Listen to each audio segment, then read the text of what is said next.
All right. Just going to give a couple more minutes for everyone to come in. We had over 100 people register for this webinar, and I think I max at 100 people, but I don't think everyone will be here live, so I think we're going to be fine. I know it's Super Bowl Sunday, so for those of you who are here, thank you for joining live. I'm personally not into sports, so it didn't really matter to me, but I'm sure for some people it was difficult. So thank you. Thank you for being here live. And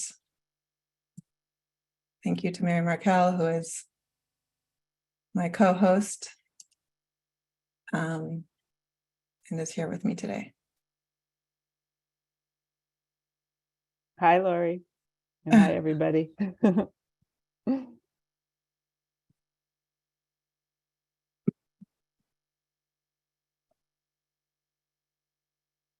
Okay. I'm having some technical issues. Basically, I have too many USBs, and I'd need like a USB port. Like I need a splitter that allows me to have more USBs. So in order to do this call, I had to disconnect my keyboard so I could have my camera plugged in and my microphone plugged in. So I really apologize, but I will not be able to be chatting because I don't have my keyboard plugged in. I know this is a little bit, embarrassing, but hopefully if you have something that you want to type to me, I will not be able to respond, but maybe if you wanted to directly message someone, maybe you can directly message Mary Markel, since she's also a co-host. I do have my phone off, though. I'm wondering if someone can, we're going to leave time for questions at the end. Mm. So whatever questions you have, just write down and save them to the end. We're happy to answer them. That might be just the easiest thing to do. Yeah, no, I'm happy to read the questions. I'm just saying I can't respond through text in the chat. Okay. Just letting everyone know that. Okay. Okay, so, all right, so we gave a few minutes for everyone, so I think whoever's here is here for now. All right. Welcome, everyone. So my name is Sasha Gordon. Oh, I always have to change my name. I'm going to rename me. Zoom still likes, now I can't rename myself because my thing is not plugged in. Okay. Well, never mind then. I'm not going to do that. My name is Sasha Gordon. I used to be Sasha Friedman. I am a dating and relationship coach. And the reason that I became a dating and relationship coach is because of my own experience. I got married when I was 20 years old, just turning 21. And I was fairly naive. And I was trying really, really hard to make it work. And I was married for 11 years. It was a very difficult relationship for me. It impacted me in many, many ways, impacted my religiosity, my children. I only had one child. I had a dream to have a big family, and it wasn't going to happen with my first husband. In fact, it impacted my finances, impacted my career. It impacted so many things in my life. And when I finally got divorced and then got remarried a year ago, Baruch Hashem, I realized, what a difference it makes to be married to the right person and how wonderful it is and how supportive it is. Obviously, it's not perfect. Nothing's perfect, but it is, in many ways, it's like night and day. So I made it my mission to help other women get into the right relationship the first time, if possible. And if you're already on your second time around, obviously you want that to be the right time. Or even the third, people, the rate of divorce is higher second time around and even higher third time around. So we want to make sure that we're getting into the right relationship, because it impacts so many areas of our life, and it just causes unnecessary suffering to be with the wrong person. And being with the right person, contributes to a lot of your happiness in life and gives you the support that you need to do what you want to do in life and really grow and really flourish and meet your full potential. So that is why I do what I do. I'm joined by Mary Markel. was speaking to her. I guess we met through Facebook, and she had followed my journey, and I was speaking to her, and she was telling me a little bit about her experience and why she got into what she does. And I'm going to let her say that. But first, I'm just going to quickly read her bio for you. Miriam Raquel Feldman is a somatic healer, marriage coach, anxiety and trauma specialist, and award-winning author. She helps empower women to trust the wisdom of their bodies and intuition and step into their radiant selves. Through her individualized somatic techniques, women are able to process and release stuck trauma energy, resentment, grief, and disempowerment from their cells and have permanent shifts in their health, relationship, and careers. And just so you know, her memoir is called God Said What? #My Orthodox Life. It was the winner of the Gold Award from the Nonfiction Book Awards, #1 new release in Kabbalah and Mysticism, and became the #1 bestseller in Women and Judaism on Amazon. Yes, and we can link to that. Maybe I'll just drop a link to that in the chat. You can get it on Amazon or Barnes and Noble. Yeah, so let's see if I can drop that link. Okay, so having said that, Miriam Raquel, let me hand it over to you so that you can tell everyone. I will. And Sasha, I'm seeing across my screen 4 people entered the waiting room. So those people you're allowing in, correct? I mean, you're opening it up. I don't want anyone stuck in a waiting room and not on the call if they want to be here.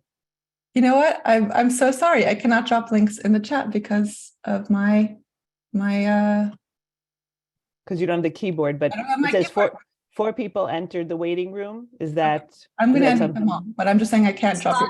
Sasha, can I help you? You want to make me a co-host and I'll man the room? Oh, that's so sweet. It's okay. I'm going to admit everyone. I just don't know. I just can't drop links in the chat. This is awful. Okay. Sorry, everyone. I was hoping that my USB splitter would come today, but it did not.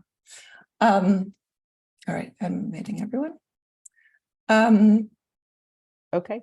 Well, I'll speak. So I met Sasha on Facebook, and I have been happily following her journey. And it's so exciting that she got married and that she met someone that she's sharing her life with now. As a somatic healer, and I'm also a relationship coach, marriage coach. So I was finding that some women had married men that were borderline narcissists or had those tendencies. And one time I was, coaching someone, and she had dated this guy for a long time and married him, and they were having tremendous difficulties because certain traits are almost impossible to change. And there is a huge impact on someone's health, on someone's finances, on children. And I got off the call and I said, that's it. I'm writing a dating guide, and we need to get into our bodies when we're dating. We need to be in our bodies in general, whether we're getting a job and anytime we're with friends. It's just a good place to be, and we're not used to it. But especially while dating, we want to be in our bodies because we don't want to be rationalizing away things that could be dangerous once we're partner up with someone. So that's what we'll be doing. And I thought I'd start off the session with a little somatic exercise of just going into our bodies to assure ourselves that we're safe right now. If you're on this call now, you are not being chased by a lion and in the plains of Africa. And what can happen is we can go throughout the day feeling like with our to-do lists or whatever else is going on, or if we're interacting with people that don't feel safe to us, we can really feel unsafe in our nervous systems. So we're just going to take a moment to drop into our bodies and notice that for this call, for this time right now, that we can feel safe.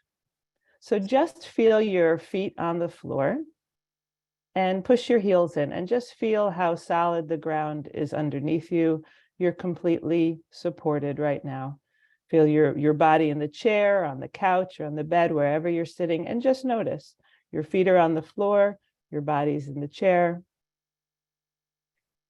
And we can just get out of the fight, flight, and freeze. Even notice what sounds are around you. Maybe you just hear your headsets, maybe you hear a plane outside, but just notice. Now take a long exhale out and pause before breathing back in. So just a long exhale out. Sometimes we even count to 4 before we breathe in. 1, 2, 3, 4, and then breathe in. And when you breathe in, just try to breathe into your stomach so it inflates like a helium balloon. It gets bigger when you breathe in and then smaller when you breathe out. So let's do it again. A long exhale out and pause before breathing back in. And now you could even bring your arms above your head with a breath into your belly and just getting a stretch in your chest. And then you could bring your arms down. And this is just something nice to do even throughout the day when you're, busy in your day, just even 3 times a day. Stand, listen to the sounds around you, feel your feet on the floor. Take a long exhale out, pause, breathe in, bring your arms up. It's just a very simple exercise, but it helps us get grounded and present in the moment, and it helps our nervous systems feel safe. Okay. Sasha, would you like to ask the first question? Yeah. So I think everyone wants to know, what is the most important thing to look for when you are dating? Like what is that one important trait that you're looking for in your partner? Yeah, so Sasha and I discussed this, and kindness is key. So more important than exciting, money, popularity, charming, smart. The question to ask yourself is he kind? Does he have a kind heart? And just to clarify, if your response is, well, he's a bit harsh, judgy, critical, he's super smart, very rich, disciplined, strict, ambitious, does not equal kindness. So Sasha, is there something that you would like to add? Yeah, so one of the questions I ask someone who's dating is this the kind of person that you would want to be divorced from? I mean, I know that's like an interesting question to ask someone when you're dating, because you're not thinking about divorce. You're thinking about, like, is this the kind of person I want to marry, right? You're thinking like you're thinking about all your future together, your life together. But I also want you to think, like, is this the kind of person I would want to be divorced from? Because that might give you a clue as to how kind they are.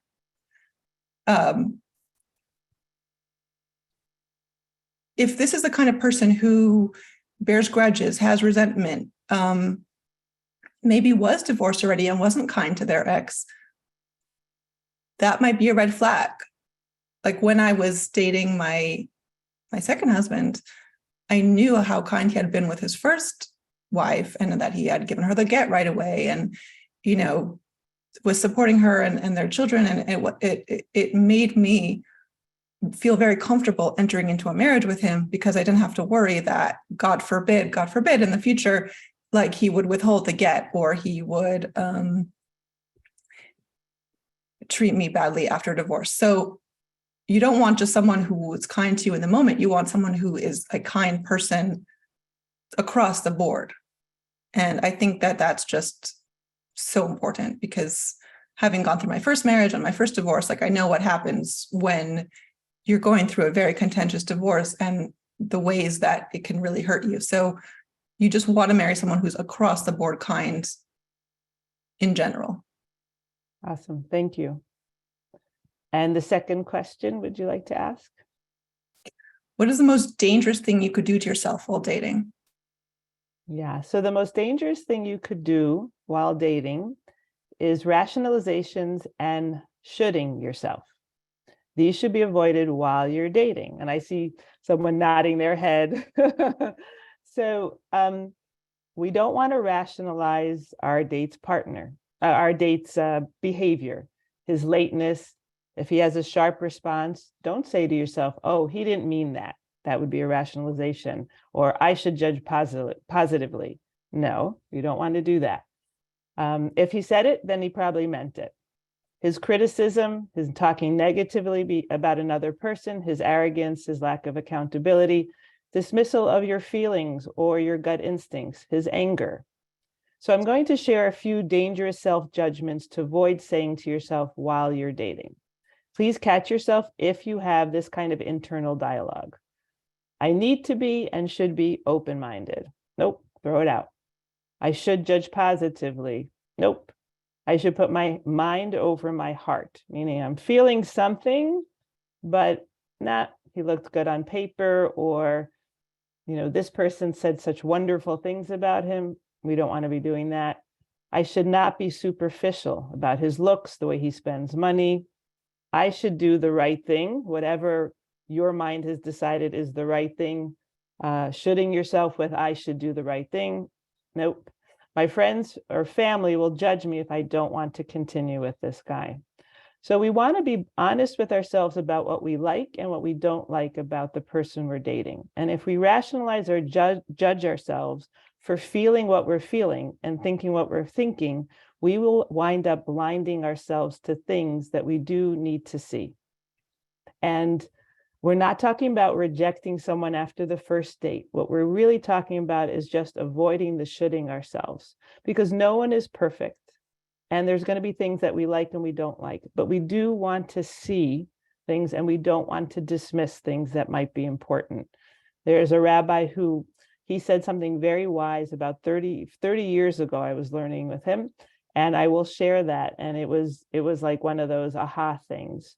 So at the same time that we don't want to dismiss our feelings and our thoughts, we also want to give ourselves permission to change our perceptions, to be wrong, to know that our thoughts and emotions can change. So that's also important. Is there anything you'd like to add, Sasha? Maybe just like a story from my first marriage, without going into too much detail, just because of the privacy of my ex. But there were red flags, which maybe we'll hit later. When I think about it now, looking back, behaviors that were very obsessive and kind of stalkerish and not really respecting my boundaries and not really respecting my need for space. And when I look back at it now, I'm like, why did I allow that, And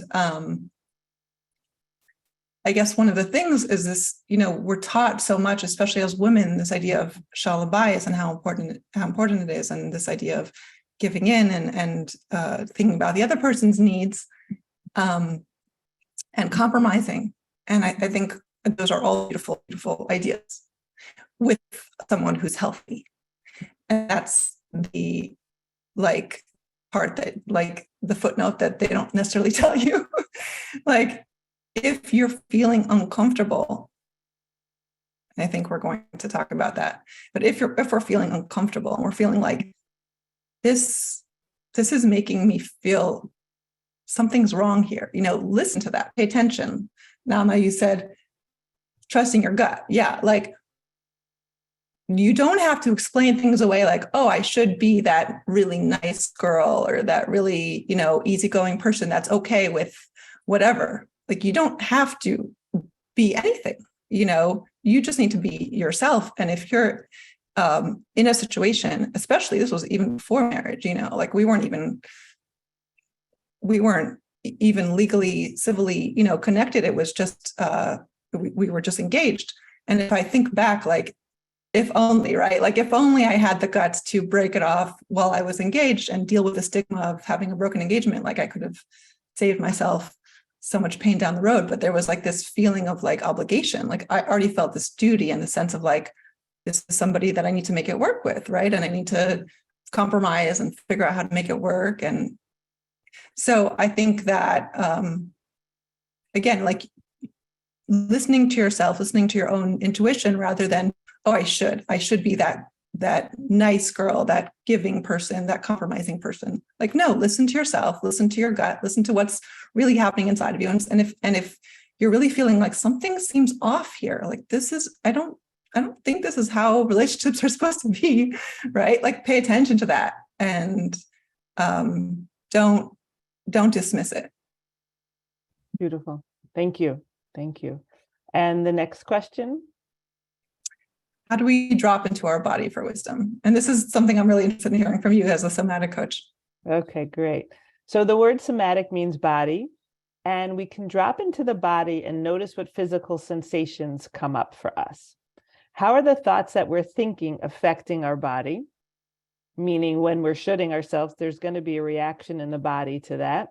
What are the physical sensations coming up in our body even before we notice our thoughts? Sometimes we don't even notice our thoughts. We'll just have some kind of gut reaction. This is all very human. So emotions are energy in motion, and they're present in as physical sensations in the body. When we notice them, we put our attention on them, the energy flows, it shifts, it changes, and they give us messages. So if you're feeling frustrated, you may have like clenched jaw. If you're feeling sad, you might feel a heaviness in the chest.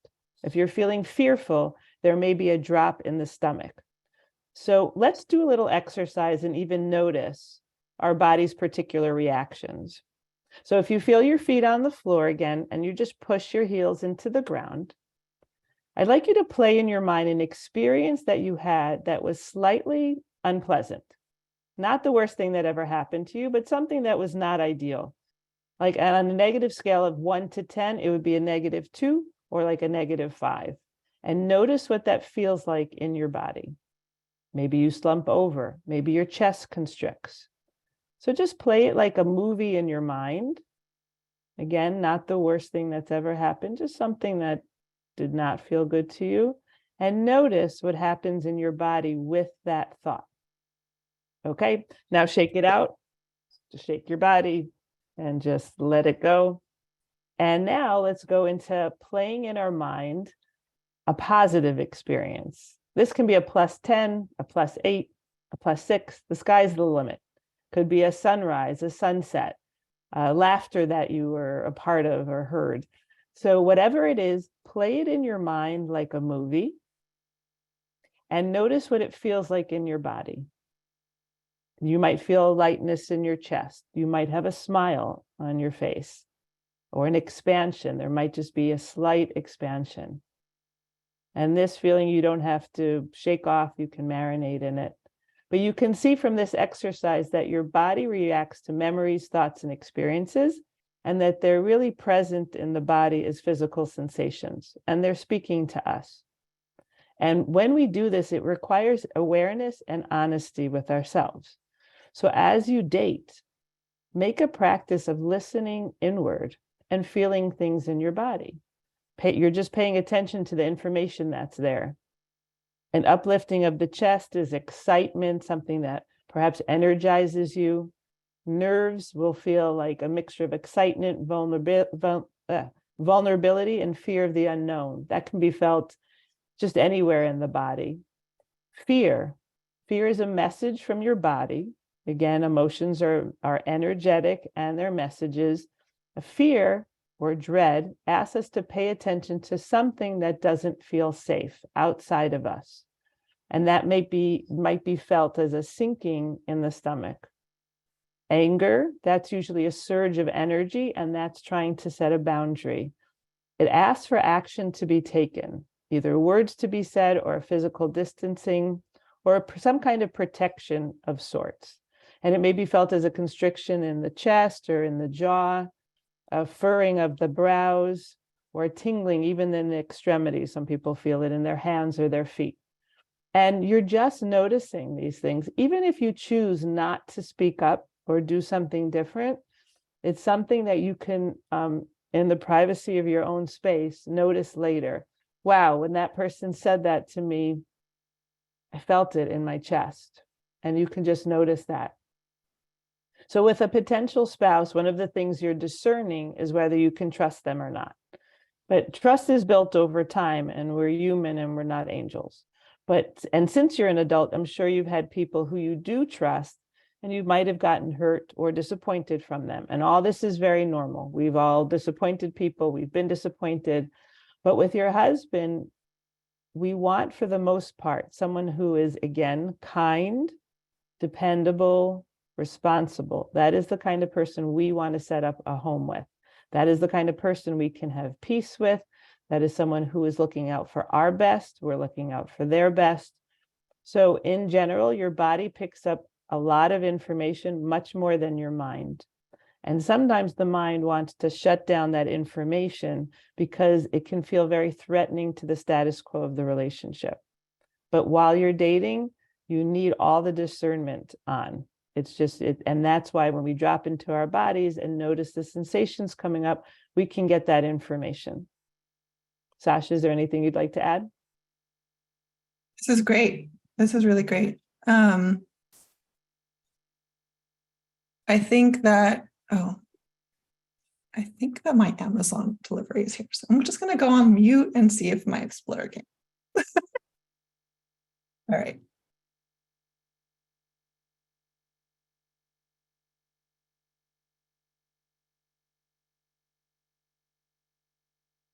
Okay, I guess I'll talk.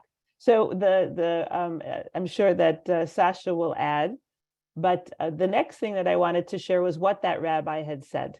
So it was Rabbi Manis Friedman. I heard it about 30 years ago. And what he said was that most everyone has traits that we like. But with the person that you're dating, ask yourself if you can live with the things that you don't like. What traits are you seeing that you don't enjoy or don't like? And can you live with these? And I thought, wow, that is so brilliant, because when we're with people, we're going to like a lot of things about them. God willing, most of the people we're with, we're going to like a lot of things. And then there's going to be things that we don't like. But the thing is, can you live with what you don't like? So I'm going to suggest that there are some very painful and difficult things to live with that are something to really question. If he's critical, if he speaks negatively about others, if he's very judgmental, if he has a temper, and if he's chronically late with no accountability or chronically putting maybe other things ahead of you. And again, maybe there's a I'm sorry, but then it keeps happening. So again, eyes open, feeling into the body. Do you like that? Do you like being treated like that? And some of us grew up in very critical homes, and we might be used to a certain way of being treated. So that's something also to have awareness of. We really want to love ourselves, we want to respect ourselves, even if we didn't feel that way or weren't treated that way as children. So that's important, and that anybody can do that, meaning you can start giving yourself compassion, you can start giving yourself love, you can start raising your inner vibe, because that will make also a difference in your dating and who you're attracting as well. But again, dropping into the body, all these little pieces and skills will help. So I'm going to go on to something that I have in my dating e-guide. I have two dating e-guides. One is for religious Orthodox women who date according to like the shidduch system. You know, there's a matchmaker involved. And then I have another dating e-guide that is for women who, you know, date without a matchmaker. So either one, they have a lot of the great information in them. But one thing that I include in there is something called breaks. So breaks are questions to ask yourself about your date, or you can even ask yourself about a coworker or a friend before becoming too close. So instead of going fast in a relationship, you want to be aware of how the person is choosing to show up. So women are relationship beings, and we can meet somebody in the synagogue. We can meet somebody when we're waiting in a doctor's office, and it's kind of fun to just share and talk, and that's all great. But especially when we're dating, and even with new friends that we're making, you want to have these questions in mind and this awareness in mind. And especially while dating, you want to go slow and you want to think about a few things. So for breaks, hi Sasha, boundaries is the first thing. Do they honor your boundaries? And we see from what Sasha shared that the person that she was dating did not. So what happens when you say no to the person that you're dating? Or are you afraid to say no? Do you get that drop in your stomach even before you try to say no? And when you say no, do they get mean and nasty? Do they overly hurt? Sometimes people will be overly hurt from your no, threatening, manipulative, or have a temper tantrum claiming that you don't like them. Some people use something called emotional blackmail to try to get what they want. They will call you selfish, greedy, cold, rigid, and other nasty things in order to make you feel really bad about saying no. That's manipulation. So please watch out for that. Please watch out for a labeling of your character as well. Those are not only put downs, but again, someone who does this is just trying to get you to do something or say something that they want. And in the body, it could be felt as pressure, discomfort, or shame. Great awarenesses. Responsibility is the R part of the breaks. How responsible and reliable are they? Do they follow through and do what they say they'll do? Or are they someone who overcommits themselves, runs around like a chicken with their head cut off, and then winds up canceling last minute or something like that? That could leave you feeling very resentful. And how self-aware are they that they do that? And how self-aware are you if you're doing that to other people as well? But it's being aware of that responsibility and reliability. The next thing is accountability. How do they show up when it comes to taking accountability? Do they own up to mistakes? Everybody makes mistakes, but when someone does make a mistake, do they apologize and then change? Do they just make excuses? What's going on? So that's something to pay attention to. There's a great quote by Maya Angelou. When people show you who they are, believe them. Keepers. Do they keep what they share, what you share with them private? Do they keep what other people share with them private?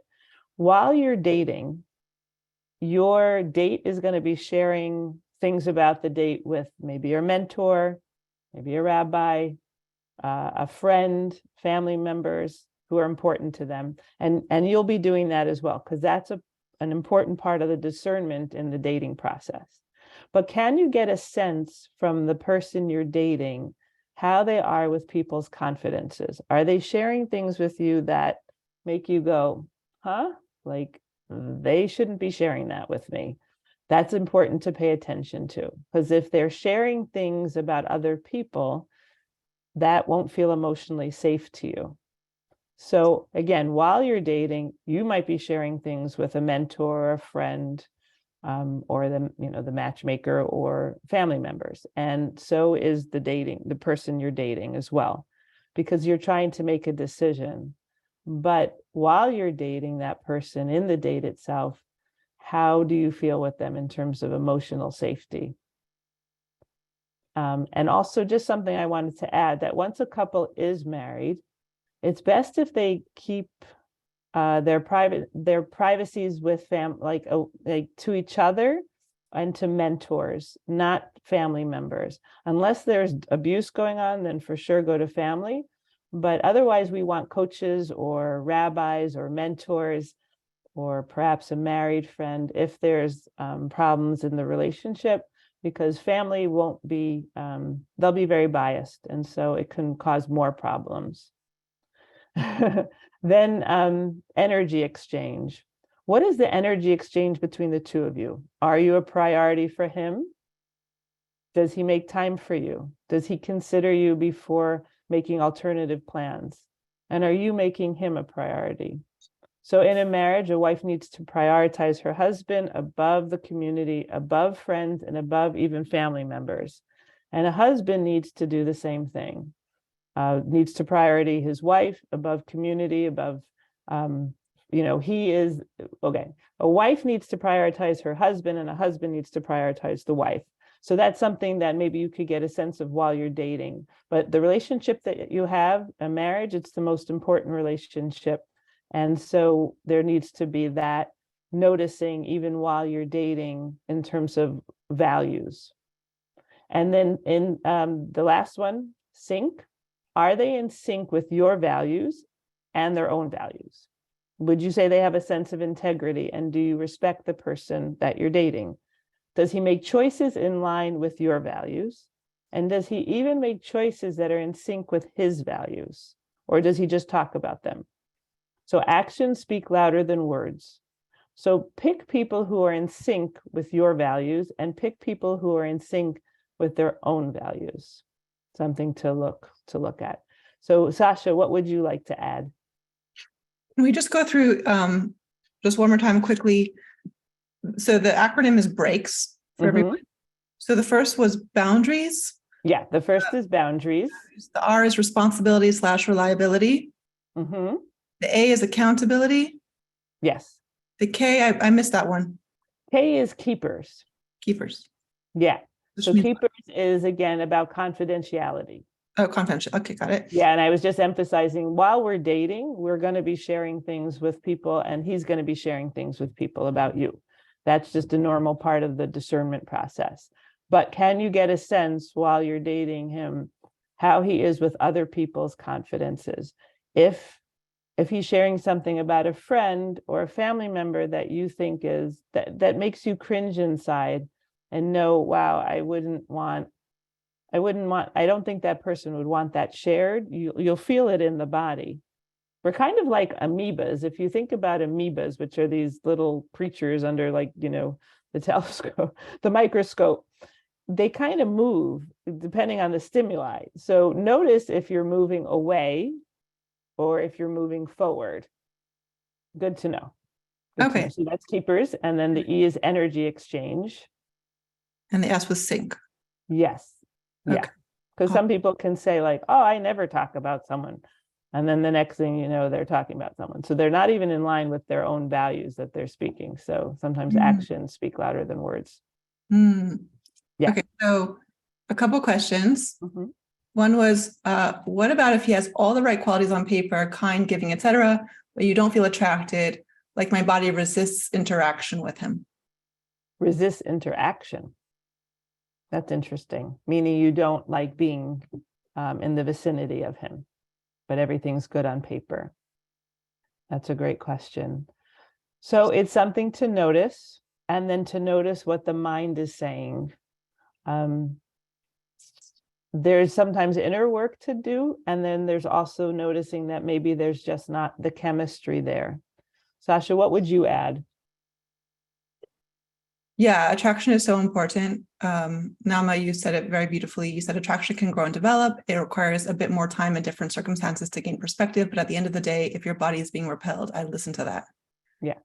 I've definitely felt that, like when I was dating someone, he seemed very charismatic and, fun. And there was like a lot of good qualities. But when I would just watch him walking towards me and feel like I felt like, my body just was cringing a little bit, and there was something in it, which is like, I felt this, I had to like acknowledge, I felt a little repulsed. And it wasn't like he was ugly or something. It was just like the way he walked and I don't know, it just bothered me, he was like a little bit hunched. He was a little bit, whatever it was. And I'm like, I can't, and I tried, I really tried. That's great. You gave it time. Yeah. You noticed. So you gave it time, but you noticed at the same time. And yeah, there you go. And Right. There needs to be attraction. There needs to be some kind of chemistry that this is a person that you want to spend time with. Absolutely. It's more than spend time with. This is someone that you're going to be sleeping with, just to be very blunt. And like, you need to want to be with them. You need to want to touch them. You need to want, it's crucial to be attracted.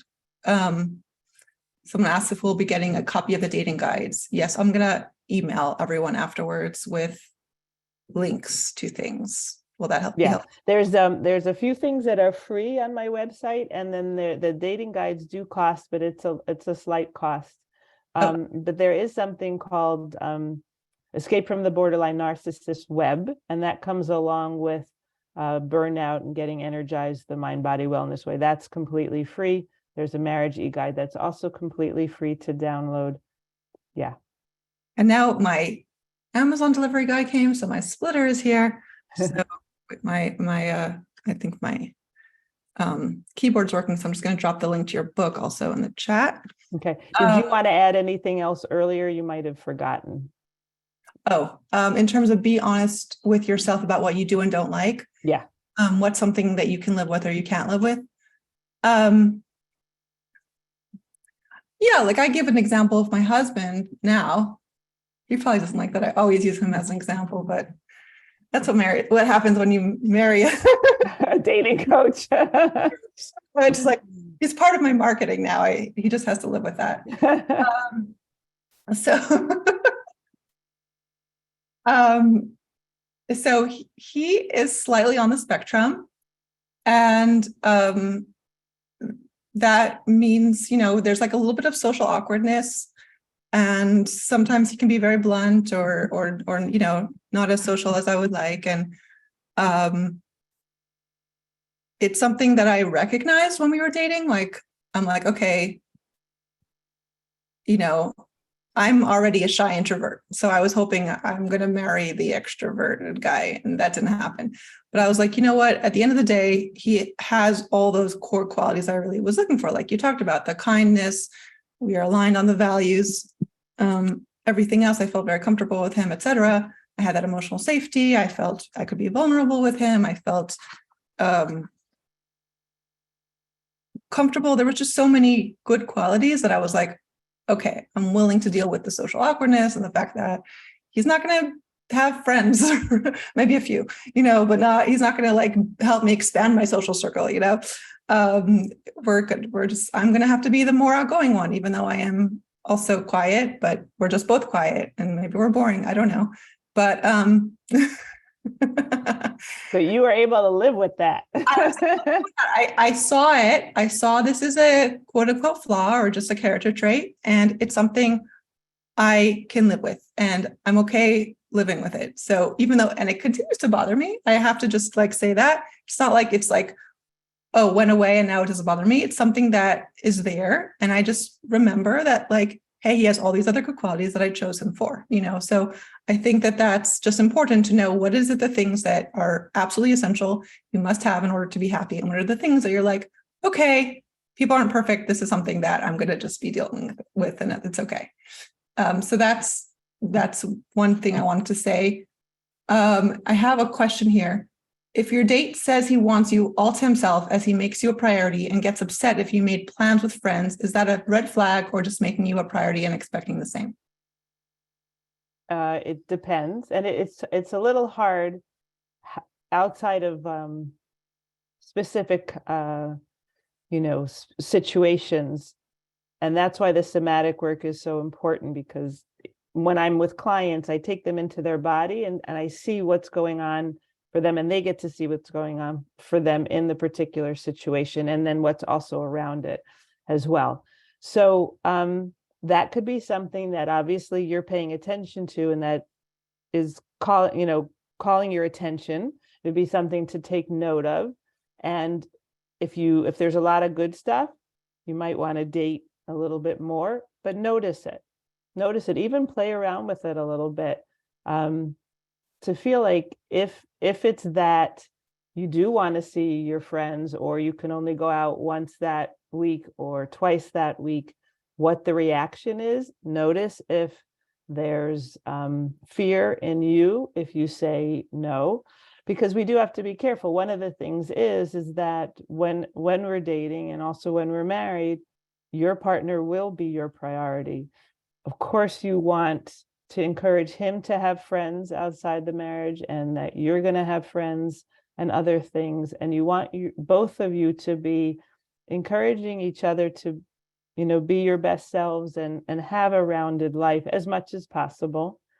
So it would be hard to just say, well, that's a controlling trait. We're not sure yet, but you're noticing it. So keep noticing it. And then I'm going to talk about red flags. And so there's some questions with the red flags, and you can, again, notice in your body what's happening there. Okay. So Sasha, do you have another answer? Yes, I just want to repeat what you said. I think that was great to notice it, to pay attention to it, to see how it makes you feel. Is there fear there? Like let's say with my husband, let's say he gets annoyed, like, oh, you're going out with your friends, you're not spending time with me. Okay. So it's one thing for him to be annoyed. It's another thing for me to feel like, oh, there's a tightness in my chest. Like oh, if I don't, if I go out with my friends, he's going to be so angry and upset, and it's going to make so much tension in the home. It's okay for him to have his feelings. It's okay for him to feel maybe like, oh, you're not prioritizing me and it's not fair and whatever. Like, that's fine. But is it to the level of controlling you? Is it to the level of fear? Is it to the level where you're afraid of his reaction and you're monitoring your behavior because you're afraid of his reaction? So I think that's, you just made a really good point of like, pay attention to how it makes you feel.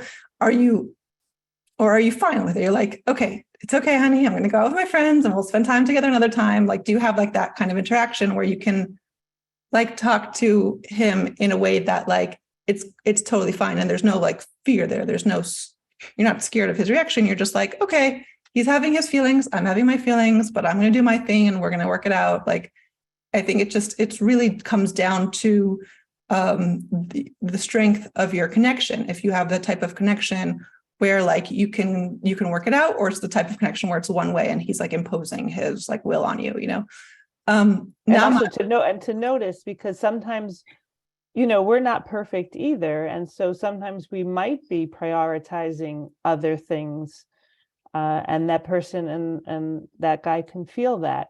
So that's why it's a tough question to just answer on the spot. And that's why it's something to notice. It's something to even play with a little bit by, you could bring up a scenario while you're dating. Hey, I'm going out with, some friends. It's something to play with, but always to notice and to jot down. And if there's enough good stuff there, keep going. But again, pay attention to the body and notice how you're showing up, and notice again about the fear factor. Nama, you raised your hand. Did you want to say something? You're on mute. Of course I am. I always like have my mouth somewhere when I'm supposed to be unmuting myself. Sorry. I wanted to say, firstly, this is amazing. I love what you're doing. I love what you're saying. Somatic education for women to develop and grow their intuition is so underutilized and so underleveraged. So amazing. Well done. Mazel tov. Yashar kol hakavod, all of it. We need this all the time. We need to teach our like infants and children and daughters, sons, how to trust their bodies, how to listen to their bodies. So thank you so much for doing this. You're welcome. I wanted to agree with both, especially Sasha, in terms of the question that came regarding attraction. Because I notice in my work as a coach that at least Americans use the word attraction to mean physical attraction. And there's so many different flavors of attraction. And when I was dating my level up, my current husband, because I was married once before, I was not instantly attracted in the American physical standard sense because he was completely not my type physically.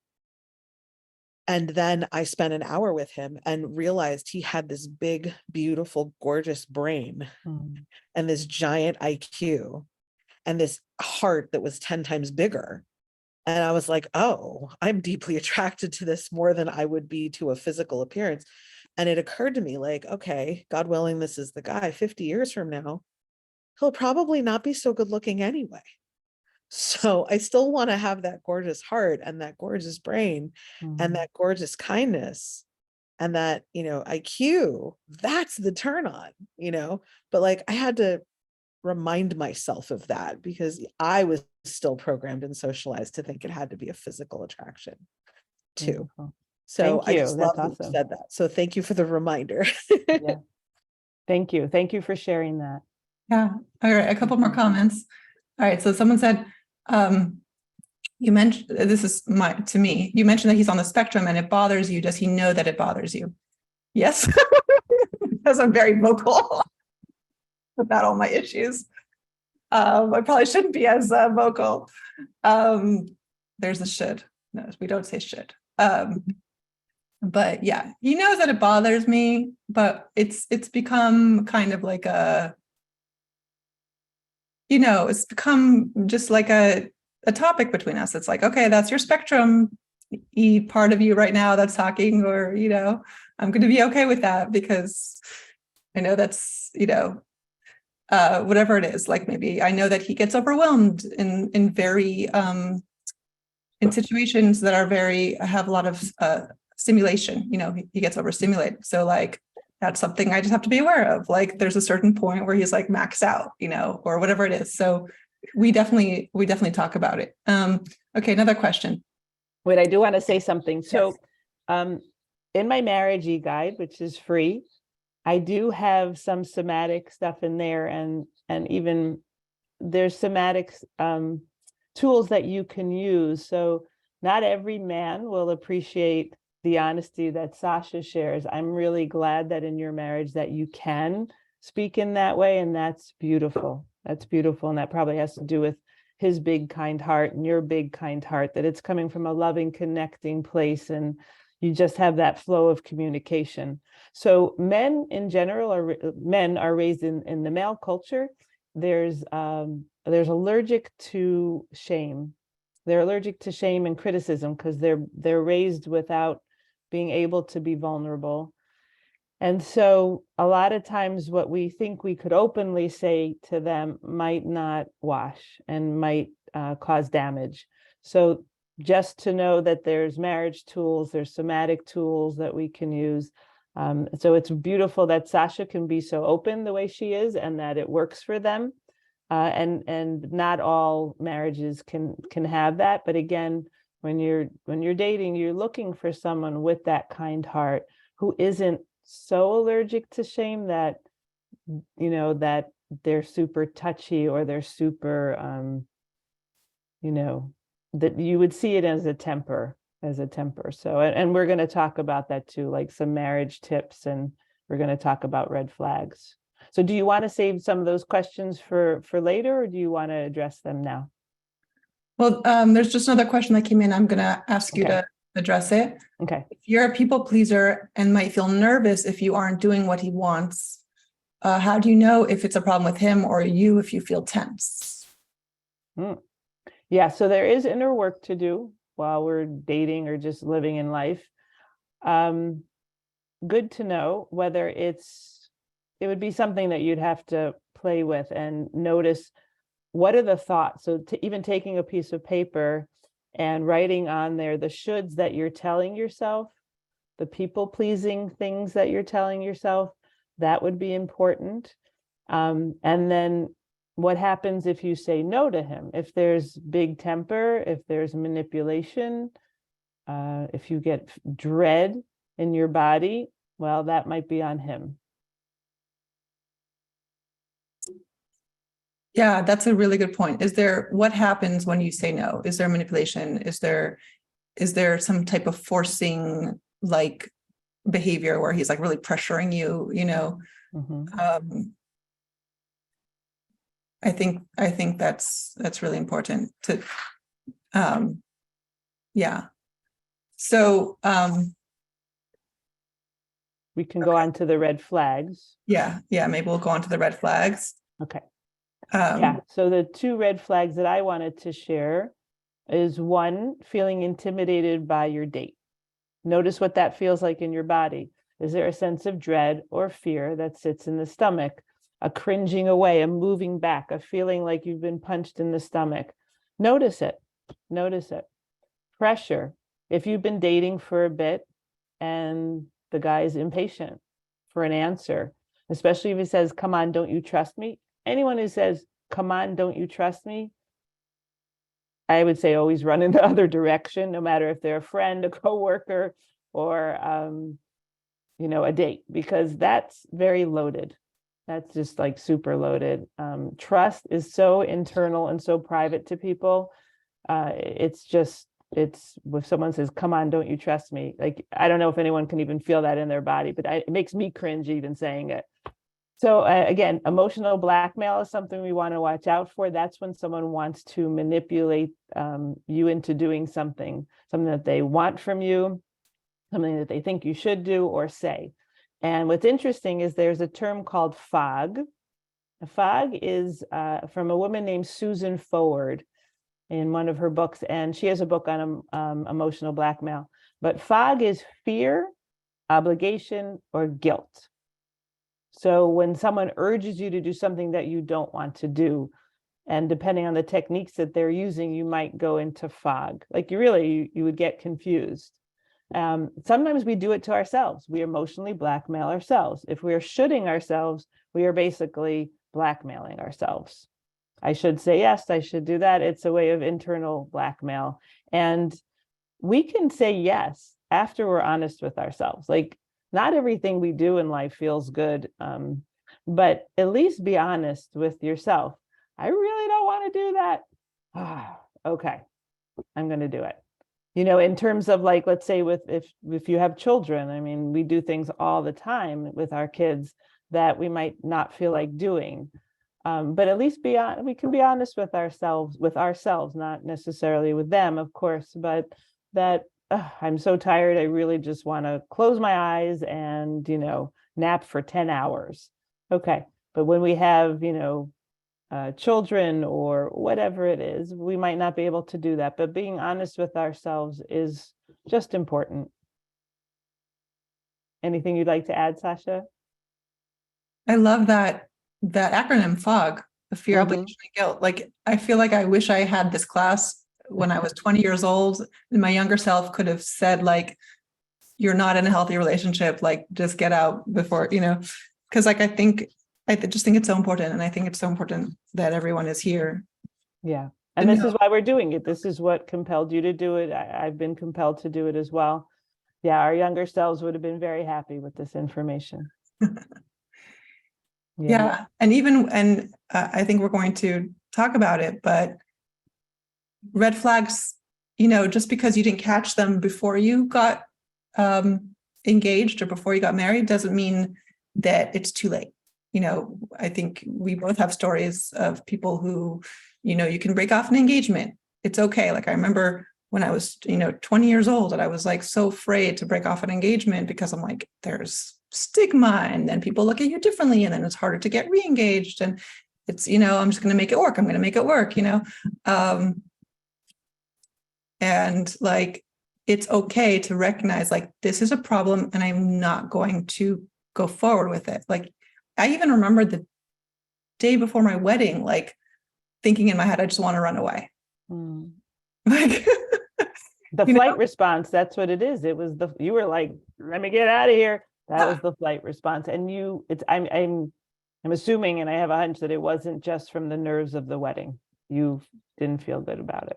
Well, at the time, I thought maybe this is normal nerves of the wedding, but I think I should have been more in touch with my gut and my body and been like, something is wrong here. Like, it's more than just nerves, like, I want to feel excited. I want you to feel excited. And I saw a second time around with my husband, like, at my wedding, I was like, wow, I'm actually happy to be here. Like, what a difference, Beautiful, beautiful. Right. And so, yeah, it is that the question is, what happens if after engagement, certain dangerous or alarming traits show up that you hadn't noticed before?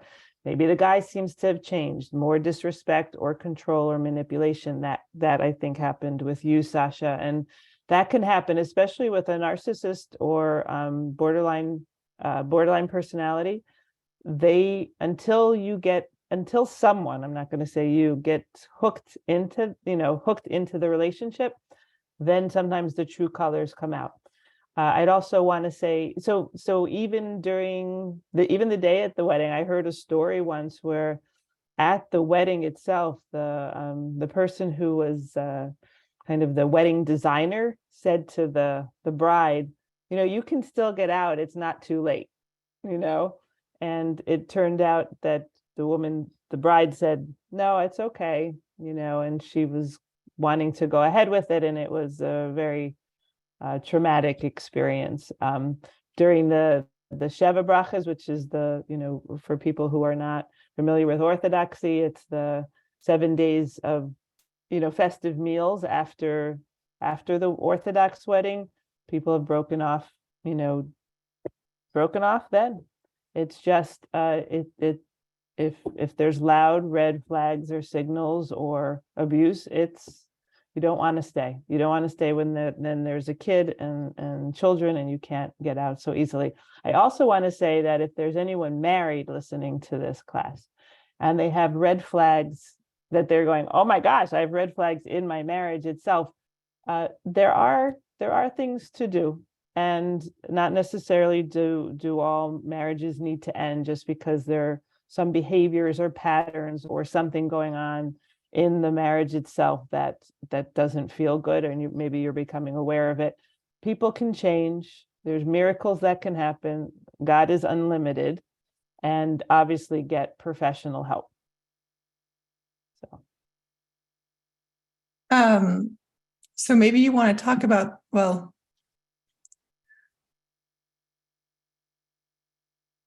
I know you want to give some marriage tips also, but what to do in a situation where you're feeling like this doesn't seem healthy. Like, now that I'm married, there's certain behaviors that are not healthy. Like, what do I do about it? Like, maybe, I don't know if you want to give tips now or save that for later.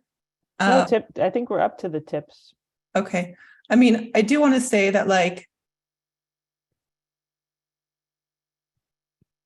I mean, you can give your tips, but I also want to, like, preface it by saying, like, you know, I believe that sometimes we feel like we have to make things work, you know, like, now that we've been married, and like the longer we've been in the marriage, there's like sunk costs, you know, it's like, I've spent this much time, I've devoted this much time, I put in this much energy, I have children, we have you know, assets together. It would be shameful to try to break things off. It would hurt the children. It would hurt me. You know, how am I going to support myself? Like, there's so much fear and shoulding and obligation and guilt, all the fog, there's all the things we do to ourselves that keep us sometimes in very unhealthy relationships. And I just want to say, like, you don't have to put up with things. Like, I just want to make that very clear. Like, you don't have to put up with things. Like, Miriam Raquel is going to give us, like, ways to, you know, work on our marriages. But at a certain point, there's, like, cut your losses. I mean, like, I had to come to that point after 11 years of my first marriage. And I do believe I tried everything I could. It wasn't like I ran away. I did want to run away, you know, but I didn't. And I tried. So, like, I feel like there's a certain point where you're like, cut the losses, and, like, it's not working. And, but that maybe is a whole nother discussion of when to know, like, it's time to go.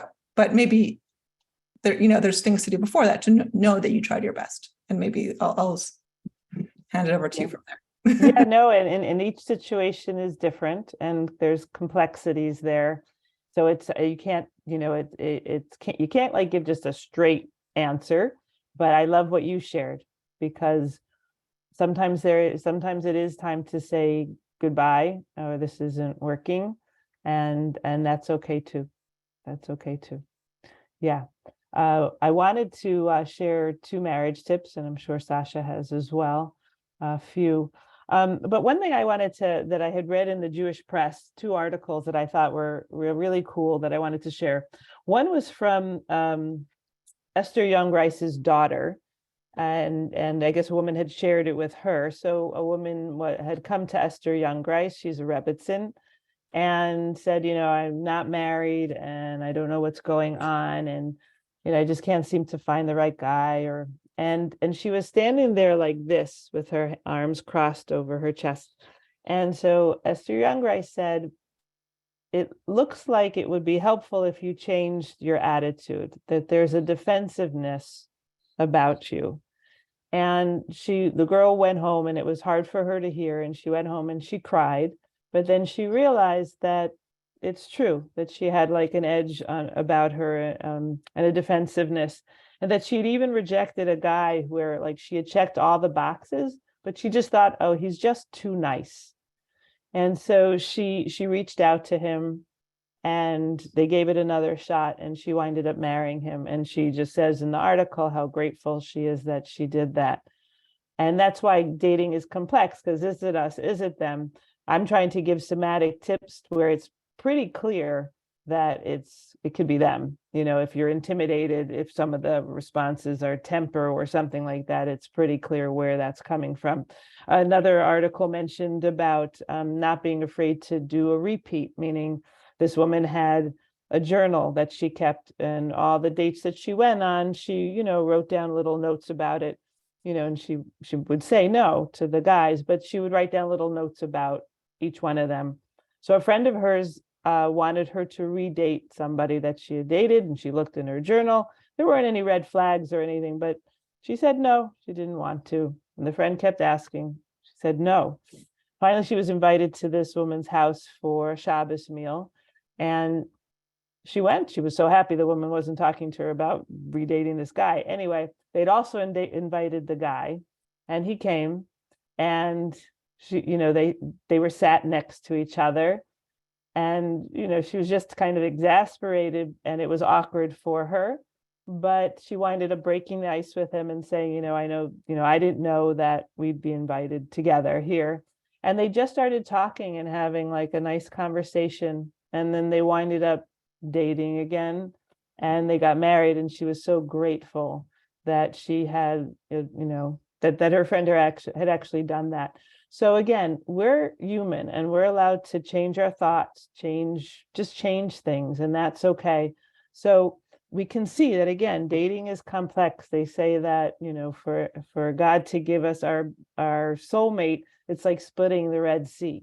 So things don't always seem so clear, but some of the things we're focusing on here is that honesty with ourselves, noticing our body, what are the red flags, and then to notice some things about ourselves. Sasha, I think when you weren't on the call, I was talking about, kindness to ourselves.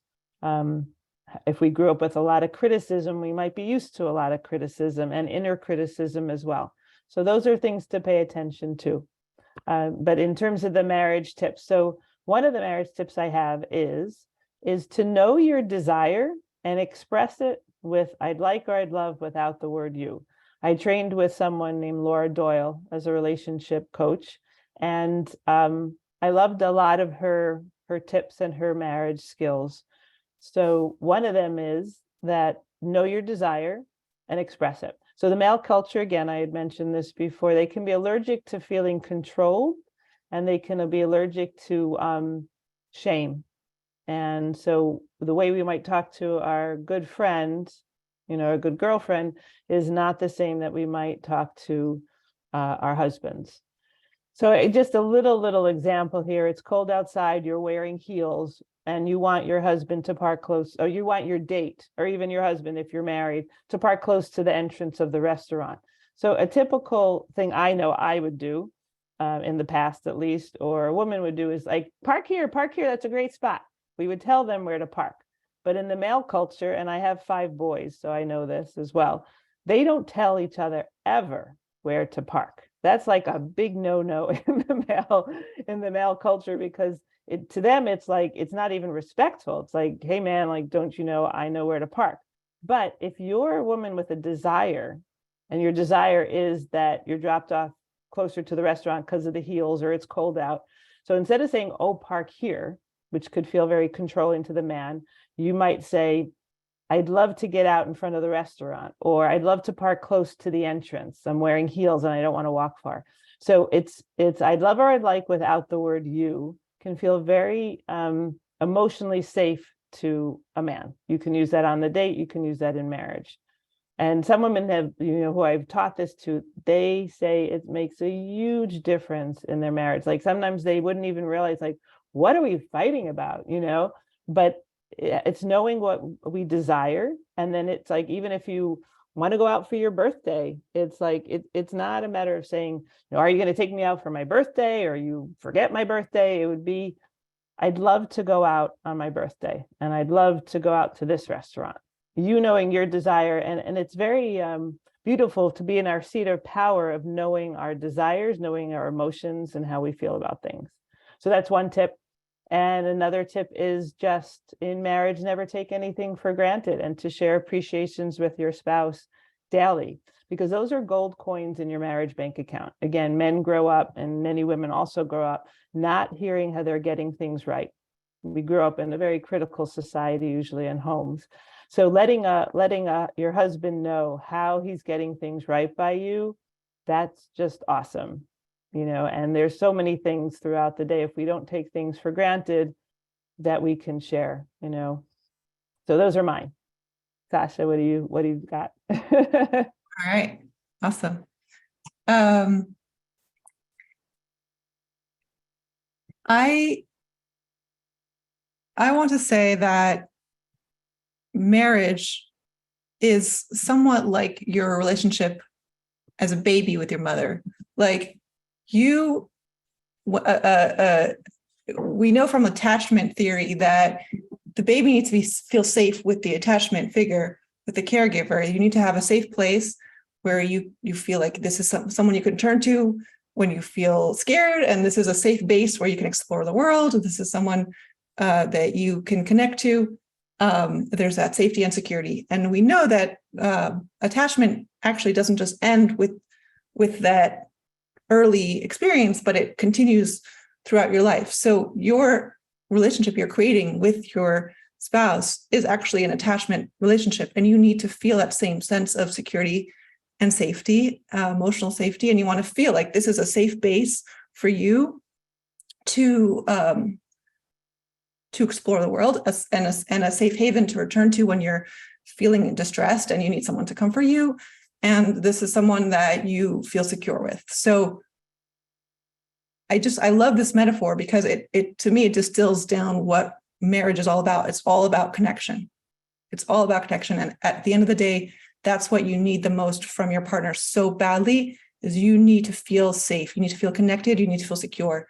And when there's any threat to that, people react in this primal panic, just like a baby might, like a little, toddler might hit their mother when they're upset, it's like we react really strongly to our partner when we feel criticized, when we feel like they're pulling away, when we feel our husband's pulling away, or when the husband feels criticized by the wife, or whatever it is. There's like this primal panic of, do I not have the security that I need from my partner?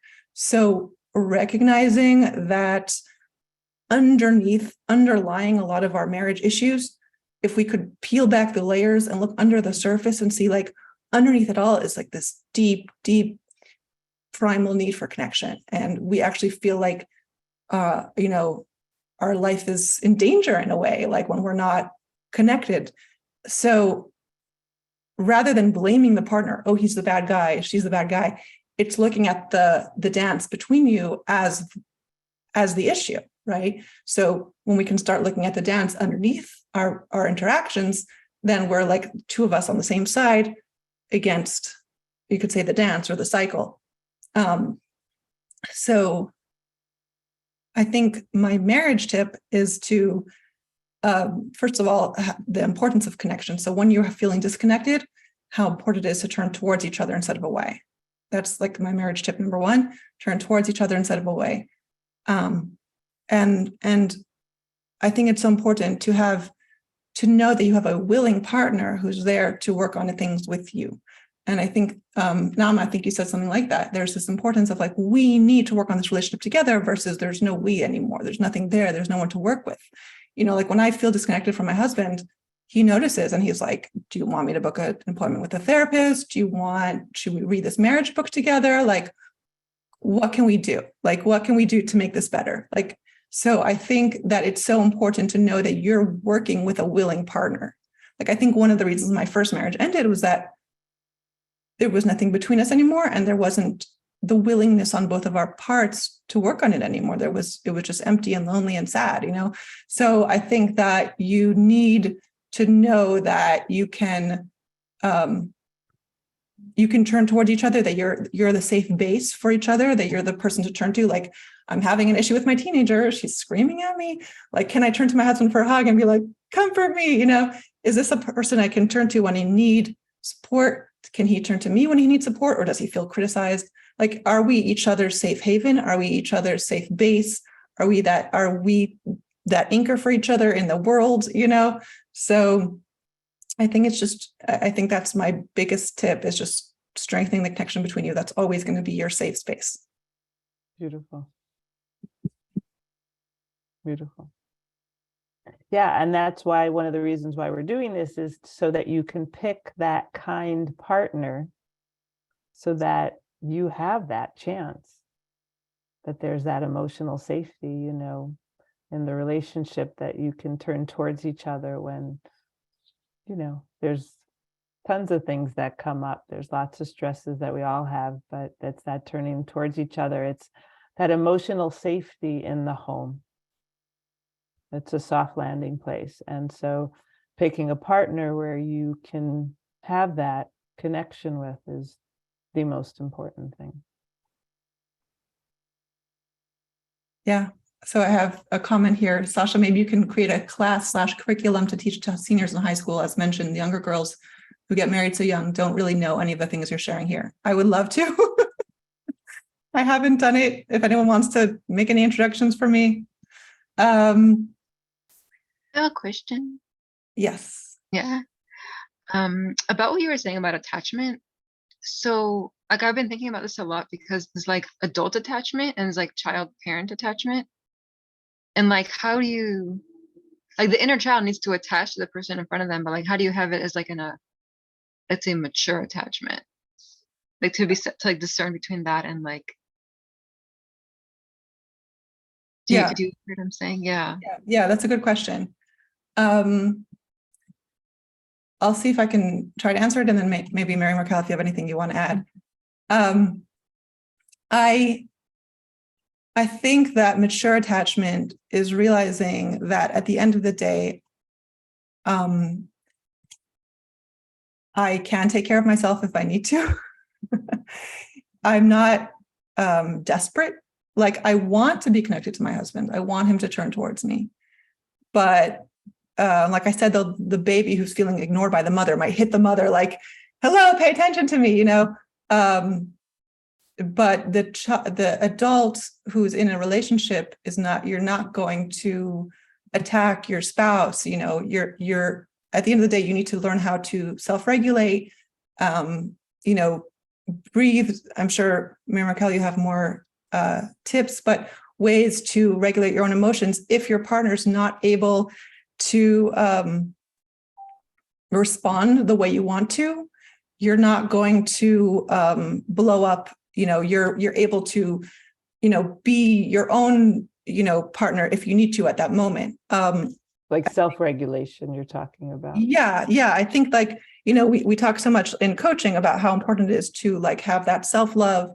So it's important to know that as a mature adult that you can take care of yourself, but it's also important to know that the relationship that you're in, your spousal relationship, should be safe and secure for you. So the reason I'm married and I'm not single, you know, because if I could just take care of myself, why even get married, is because attachment is important. As a species, we're wired to connect to others. I want that. I want it. And if I don't have it for a sustained period of time, talking about years and years of disconnection, why am I here? Like, what am I getting out of this marriage? I'm not here for a business interaction. We're not just co-parents. We're not roommates. We're here to be attached, right? So I think the difference between the child attachment, the child is dependent on the parent for survival, literally dependent on the parent for survival. They are wired like that. They're wired to cry, you know, when they need their parent to pick them up, because otherwise they will not survive. As an adult, I know, God forbid, if I was ever single again, I would survive, I'd be fine. But I'd rather be in a relationship where I'm getting those needs met, you know, from another person, rather than always having to do my own self-soothing and my own self-regulation. I want to be in a relationship where I know, like, I do have a partner who generally is there for me. Does that make sense? Yeah, it makes sense.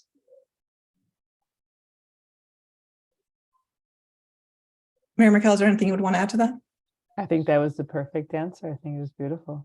Beautiful. I have an exercise that called the shadow exercise. Sometimes we get triggered by things in our spouse or even by other people where we're rejecting a part of ourselves for the positive or even for the negative.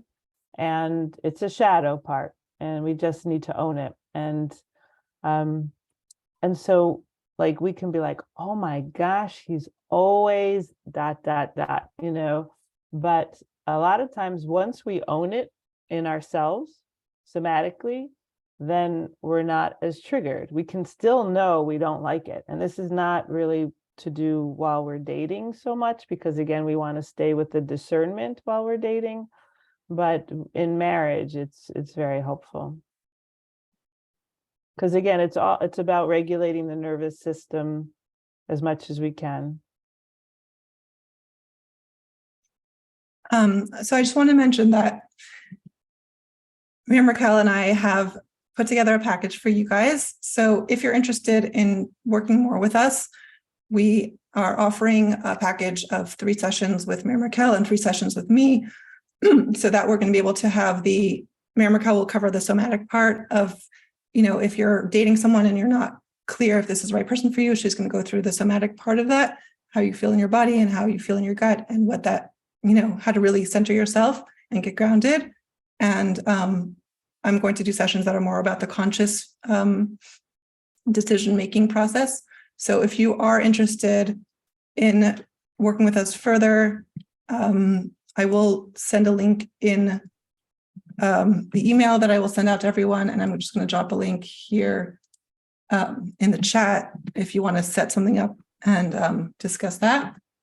Yeah. And are there any? And that link is a clarity call with me. And but if you can't get into my calendar, so just in case whatever is going on, Sasha, also share your link too. Like a 20-minute. It's just a 20-minute free clarity call to discuss whether this is something that you want. All right. And then the links to the e-guides or the websites too. And are there more questions? Did anybody have more questions? Did we go through the red flags? We did go through the red flags. I just shared 2.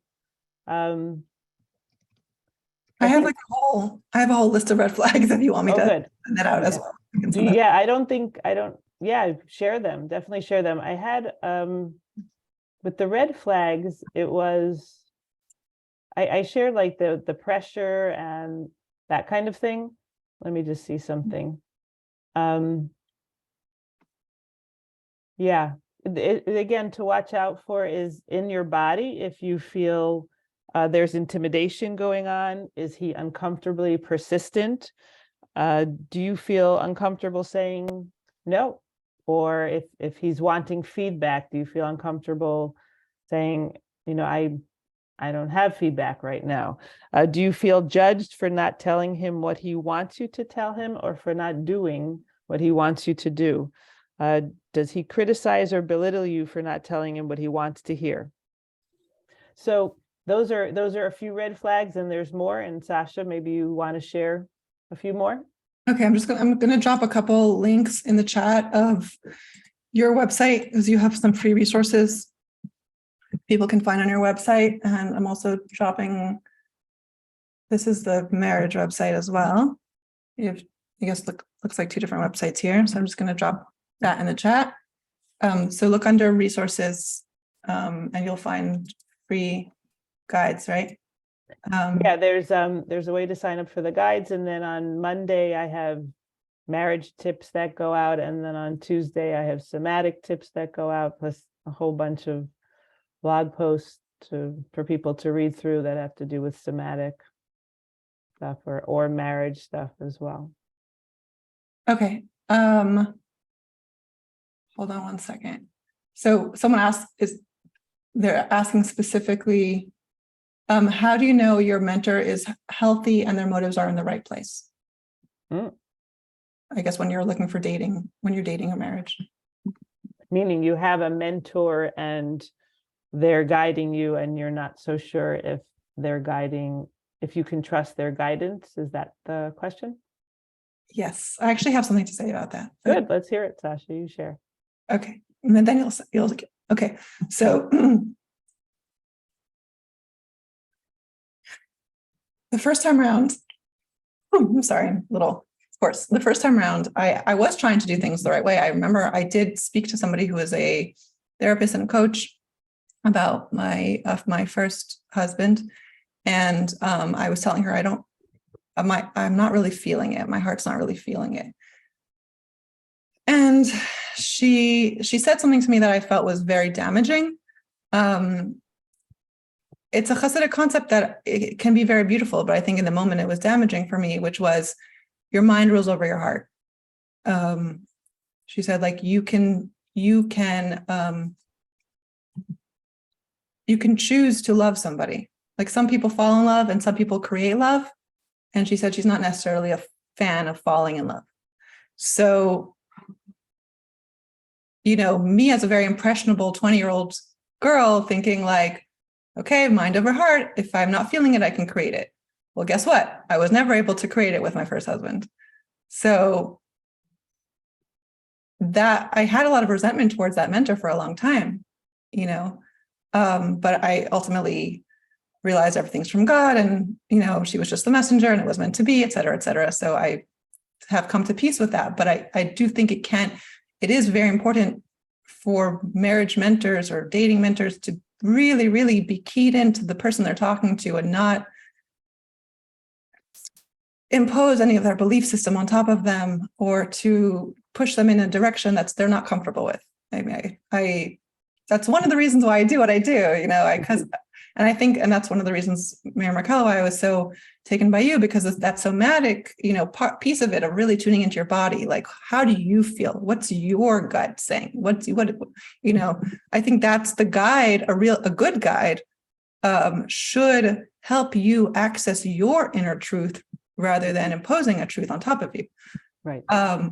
Having said that, there are times when somebody who is a good mentor can nudge you a little bit in the right direction. When I was dating my husband, now we did speak to a therapist together who had been his private therapist or individual therapist.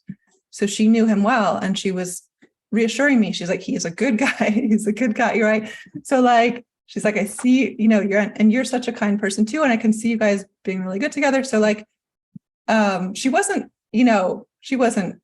pressuring me at all, but it was reassuring me that, as much as I was maybe having some concerns or doubts, she was reassuring me, this is good, so I think there's a fine line between,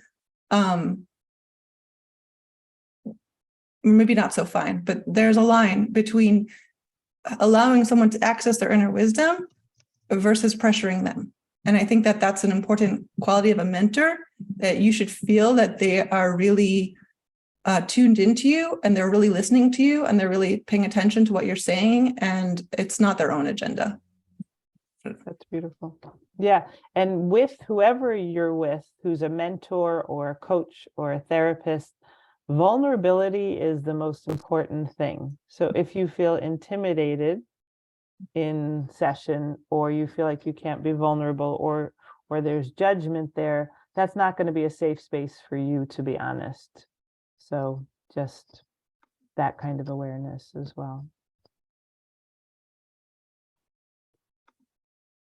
All right. Any other questions? We're at an hour and a half mark. To drop off, or, this is one of my favorite topics. And we're going to have a follow-up email, with the links and that kind of thing. And you're going to be sharing the recording, right, Sasha? Yes, okay. It is recording. Good. Thank God. All is good. Yeah. Thank you, everyone, for coming and for listening. Thank you so much. You're welcome. Thank Y'all you. are awesome. Very helpful. Thank you. You're welcome. Is there a raised hand here that I didn't? No, it was me wanting to say that you're awesome. Oh. And whatever questions end up generated from your follow-ups or from your feedback loop later, that would be a great part 2 for y'all to do for the next time you want to do one of these webinars. Because I bet you every person who didn't say something has 20 questions. But y'all are brilliant. Just for everyone to know, Nalma here, who's about to give birth, B'Shah Tova, hopefully we will be doing a webinar at some point as well together. I don't know when, because I kind of feel like there's a lot on your plate about to make a human, but I also have plans for the future. So Well, I have 5 weeks And, I and probably Miriam, have to recuperate from this one. right, of course. And Oh. Miriam Raquel does the somatic and you do the conscious part, and I do language. I Okay. do leveraging language when we talk to ourselves and when we talk to our partner about the language that we use to immediately get instant results and change the dynamics so that we don't have to go down those bad roads.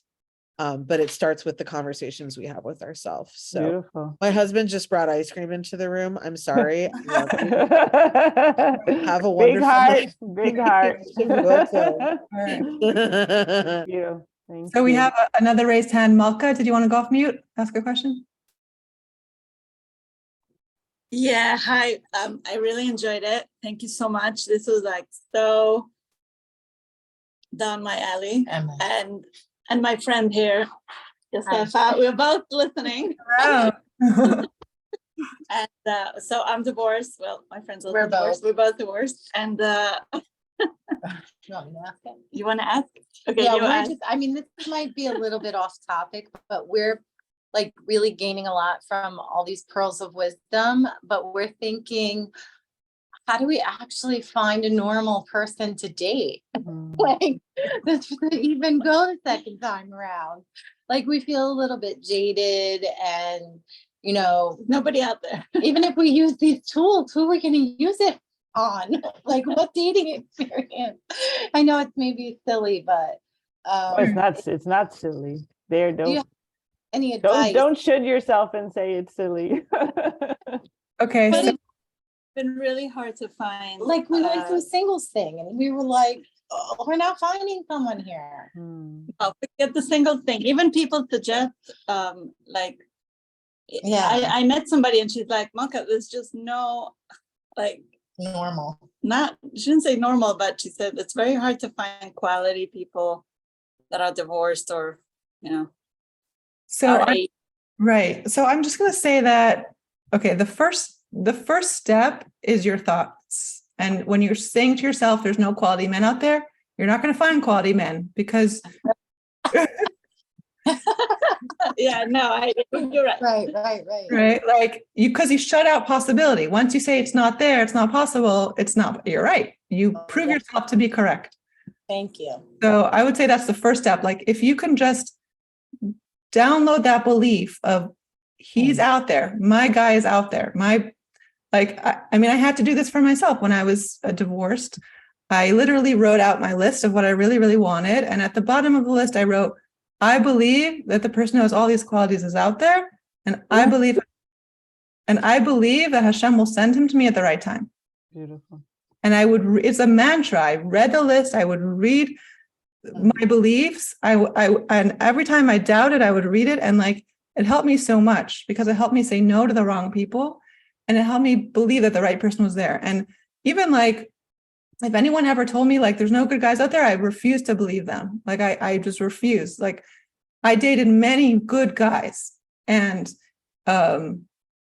even my father was like my shadchan. Like, he was like finding guys for me to date. And he was working very hard to find someone for me. And I, Baruch Hashem, dated many, many people. And he even lost hope. My biggest, cheerleader, he even lost hope. He said to me, there's no good guys. And I said, and I remember thinking like, don't tell me that. I don't want to hear it. Wow. And I met my husband myself on Facebook through my own effort. I mean, obviously everything's from Hashem, but I made videos of myself. I did a lot of very vulnerable posts. I posted in Facebook groups, single groups, and I was, I say my two top, secrets for finding the right person. I said it was vulnerability and visibility. So putting yourself out there, being vulnerable. And in my head, I said, the right person will be attracted to me. I'm going to magnetize him to me.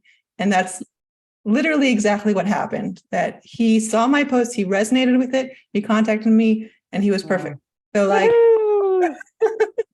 So there was inner work and outer work. Awesome. yeah, there was a lot of inner and outer work. And Baruch Hashem, I'm not saying like it has to happen that way, but like, I always try to keep, keep in mind, you only need one person. Doesn't matter what the pool of guys is like. Doesn't matter. You only need one. And my husband now, like he was going through a divorce. Even when I met him, he was still finalizing his civil. So like he wouldn't have even been available when I was first looking. So you never know who's coming up, who's, the landscape is always changing. You don't know every guy out there in the world. And as far as like your situation changes also. When I was first dating, I was only looking for guys who were willing to live in LA. Once like I got a little bit older, my daughter got a little bit older, I said, I'm willing to look outside of LA for somebody who's willing. Well, I'm going to thank Ashad Khan. Her name is Kim Solomon. She actually said to me, she's like, what about a commuter marriage? What about a long distance marriage? Would you be open to that? Maybe we'll look for a guy who's open to that. And I was like, oh, sure, why not? At that point I had 3 years to go till I could move, So when I met my husband, he was living in Vermont, and my father turned out had seen his profile and rejected it because he's like, living in Vermont, he has 5 kids, can't move, not happening. But when I talked to him myself on Facebook, I was like, hey, I'm open to long distance relationship in the short term. So he was like, okay. And we actually have a long distance marriage. He lives on the East Coast half the time, and he travels to the West Coast half the month. So it's very unconventional marriage, but we're making it work. So Wow. So I just like the openness and the willingness and like Flexibility. flexibility. Yeah. So like just there's new options opening all the time. Like you never know, like maybe new guys are getting divorced. I don't know, but Their fault. just remember, like it's possible. It's possible. It's going to happen for me. It's, just keep it that amuna. I don't know if you want to add anything, Mary Markel. No, it was just beautiful, beautiful. Yeah, because you gave your experience, and also, as you said, not only was it a mindset and a belief in yourself and a belief in our Creator who's infinite, but it was also that you kept yourself willing and out there, and you said, I dated a lot of good guys. They weren't for you, but you said, but they're out there. So she dated a few good guys. That's nice to know. Thank you. Wow. Thank you so much. What would you say about a very good guy, but a lot of insecurity? Like, I'm not good enough. I'm not, like, always it keeps popping up. Like he needs a lot of reassurance. Something like, Hmm. how would How you does that play? feel in your body? It doesn't feel right. Right. It's like, Okay. Would you want to live with that? Doesn't No. feel right. There you go. no, this was my last person that I dated. But, There you go. mhm. Okay. You're not his mommy. You're not there to. Yeah, yeah, no, exactly. I can't educate him. I'm saying like I can't. Yeah. Yeah, okay, thank you guys. It was really nice. Thank you so much. You're welcome. It was really beautiful. Thank you Yeah. for coming. Welcome. All right, we have another question. If your date doesn't want to be vulnerable and keeps saying his past isn't relevant, how can you encourage him to share? Wait, repeat that one more time. If your date doesn't want to be vulnerable and keeps saying his past isn't relevant, how can you encourage him to share? So I think that would depend how long you've been dating for. First date, okay, you don't have to share. Second date, don't have to share. Third date, notice how that feels in your body that he doesn't want to share his past. Yeah, you're labeling it. He doesn't want to be vulnerable, but if you're dating a while and you're talking about, if you're dating for marriage and he doesn't want to talk about his past and he's using the words, I don't want to be vulnerable. And I would say, how does that feel in your body? She said dating for a few months. They've been dating for a few months. How does that feel in your body? I'll repeat that because he's using one word, which is vulnerability, but is that an excuse for not sharing his past? A few months is a long time to be dating someone who doesn't want to be vulnerable. Sasha, what's your opinion? Yeah, I would need to know more. about what it means that he doesn't want to be vulnerable and he doesn't want to talk about his past. Like some people, maybe they don't want to talk so much about the past. They're more future focused. Okay, says he had a challenging past. I mean, it could be that some people prefer not to dig up the past so much, you know, it's just traumatic to them or whatever it is, and they'd rather not talk about it so much. He said he worked on it and has passed it. Yeah, that might just be something to discuss. I don't know if he's comfortable with any type of premarital counseling or something, but I think it's the kind of thing to discuss and to think about, like, are you okay? Is this something that you can live with? Someone who's kind of closed off about their past. She said it doesn't feel right. There you go. The whole time we've been talking about for an hour and a half is, what does it feel like in your body? Right. One of the things was, it doesn't feel right. Sasha, you must have said that many times. So there you go. Okay, Basia, Shayna, you have your hand up. Yeah, sorry. I just had a question. Once that whoever it was who asked that question about and someone answered, how does your body feel? So I noticed a lot of times, I mean, there are times that, like, when I go out with a guy, it's just there is an uncomfortable feeling, and obviously that's my gut talking. I But can't I wait. had- I missed what you said. There's an uncomfortable feeling. Right. There's like Okay. that queasy feeling or whatever. And obviously that's my gut talking. But my bigger question is, and this is like, I'm a very outgoing, very friendly, very comfortable person. And it's really hard for me to pick up on red flags. And just because I feel comfortable with someone does not mean that that's going to be my husband, because I feel comfortable with so many people. I'm not going to have 100 husbands. Yeah. So how do you discern that? I think that do you have certain priorities about, you know, what kind of traits you do want? And then even if you're comfortable with a person, are you seeing some things that you don't like, but you can live with them?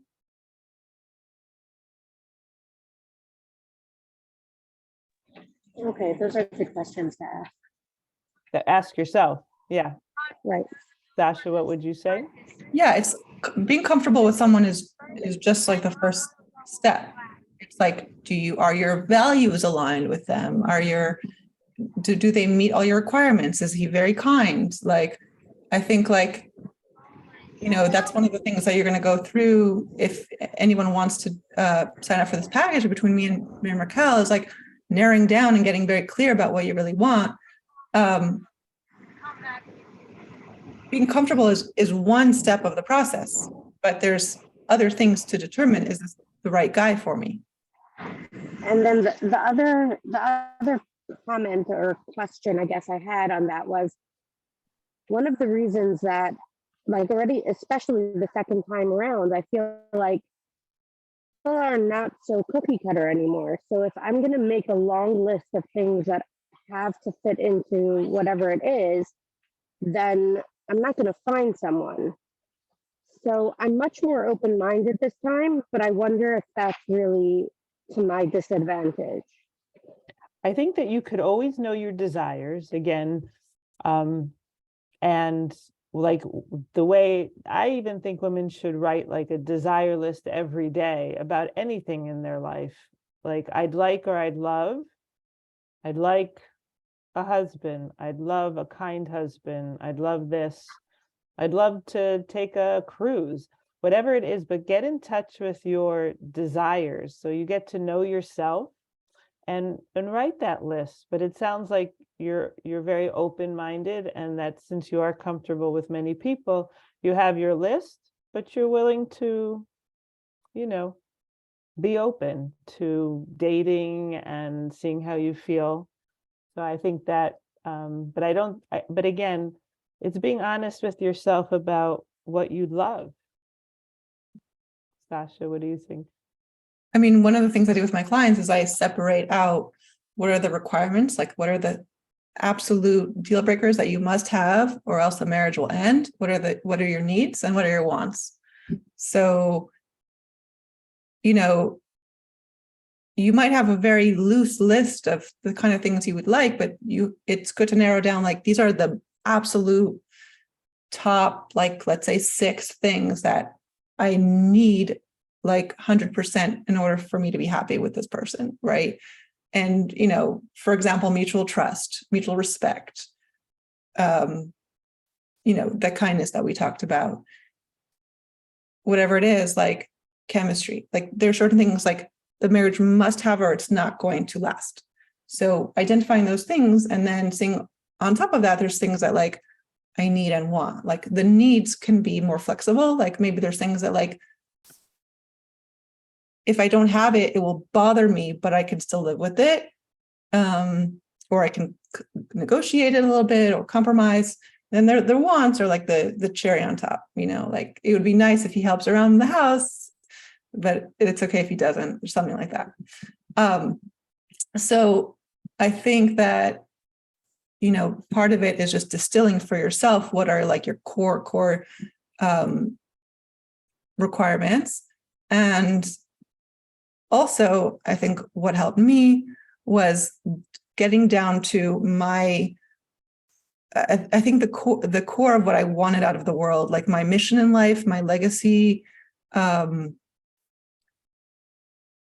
did I need? What partner did I need by my side in order to accomplish my legacy, right?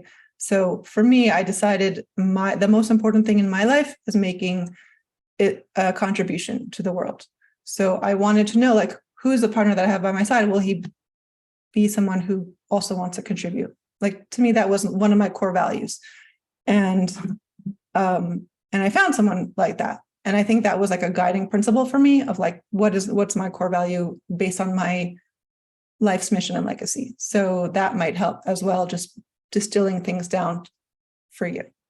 And Sasha, you had a list that you had all your kind of wants on there. And then at the end you said, you know, I know Hashem can, you know, help me find that. In terms of that list, did your husband meet that list, or did you have to kind of knock some things off the list, but you didn't care? That's a good question. So I talk about like having 3 categories of the requirements, needs, and wants. That particular list that I had, that was like my mantra. He did not meet everything on the list. He met maybe 80 to 90% of it, but the things that he didn't meet, I told myself, or I recognized were things I could live with, right? That thing, like I talked about, like, I think one of the things on my list was the kind of person who like gets along with everybody and is very likable and outgoing. Maybe, I'm not sure, I would have to look at it again, but my husband, like I mentioned before, is much more of an introvert, much quieter, is not going to be like super social with everybody. He's not like an unlikable person, but I had in my mind somebody who was like more of a people person.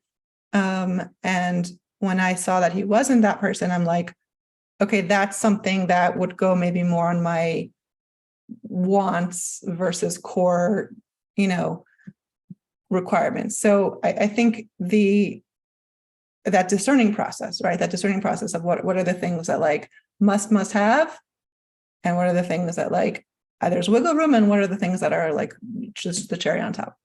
Yeah, and then it sounds like you were asking yourself that, like, can I live? You know, I don't like that he's not that social or more social than me. Can I live with that? And you're like, I can live with that. Right. Yeah, exactly. Cool. Exactly. Yeah. Yeah. And then there's the things that like I don't want to have to live with, right? I don't want to have to live with someone who's impatient or whatever it is, you know, like I remember like with my husband now, like there was this one time where I picked him up from the airport, I think like 2 hours late. He was waiting. And he was just so calm. Like he didn't make me feel bad at all. He didn't snap. He was just like so calm and patient about it. I was like, someone's gonna be married to me. they're going to have to deal with me. Like, this is such a good quality to know, that they can deal with that. So I think like there's certain things that was like that comfort of like, this is someone I'm safe with. I know they're not going to blow up, they're not going to get all impatient and irritated, and, they're going to deal. So yeah, so I think this is something to work more one-on-one. If you want to do coaching one-on-one, I think to really discern your list of what are the things that you in particular must have, versus the things that you're willing to let go of.